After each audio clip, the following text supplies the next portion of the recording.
యోగ సన్యస్త కర్మాణం జ్ఞాన సంచిన్న సంశయం ఆత్మవంతం న కర్మాణి నిబధ్నంతి ధనంజయ.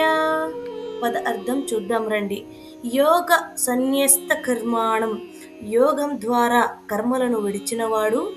జ్ఞాన సంచిన్న సంశయం, జ్ఞానంతో సందేహాలను పూర్తిగా తొలగించినవాడు. ఆత్మవంతం, ఆత్మస్థితి కలవాడు. న కర్మాణి, కర్మలు కాదు. నిబధ్నంతి, బంధించవు. ధనంజయ, ఓ అర్జున.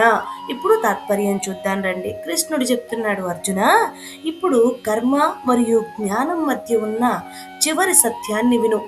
యోగం ద్వారా తన కర్మలను అర్పించినవాడు, జ్ఞానం ద్వారా తన సందేహాలను పూర్తిగా తొలగించినవాడు, మరియు తన ఆత్మపై పూర్తి అధికారం పొందినవాడు.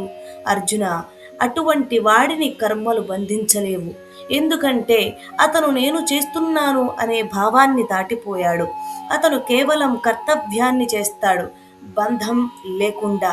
అర్జున, బంధం కర్మలో లేదు, మన భావంలో ఉంది. జ్ఞానం వచ్చినప్పుడు ఆ భావం మారుతుంది. అప్పుడు కర్మలు కూడా బంధం కావు.